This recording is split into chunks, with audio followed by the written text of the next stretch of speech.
Bəzi insanlara deyəndə ki, namaz qıl. Elə bilirlər ki, deyirik il gün axşamı get meçiddə otur. Bəzi insanlara namaz qıl deyəndə elə bilirlər ki, rızqısı, malı, pulu azalacaq. Xeyr, səni dünyaya gətirən Allah, sənə göz verən Allah, sənə qulaq verən Allah, sənin ayağına yerməyinə güc verən Allah, sənin rızqını verən də odur. Və çalış ki, sənin üçün yaradılanlar, sən nə üçün yaradılmışsansa ondan səni azdırmasın. Sən Allah'a ibadət eləmək üçün yaradılmışsan.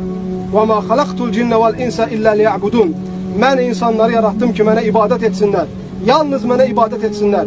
Pirlərə, bütlərə, qəbirlərə deyil. Yalnız Allah'a. Sənin üçün yaradılanlar, yemək, içmək, zövcə, dünya nemətləri səni Allah'tan əsla yayındırmasın. Bu mənim borcumdur. Bilirəm ki, inşallah bir gün hesab günü var.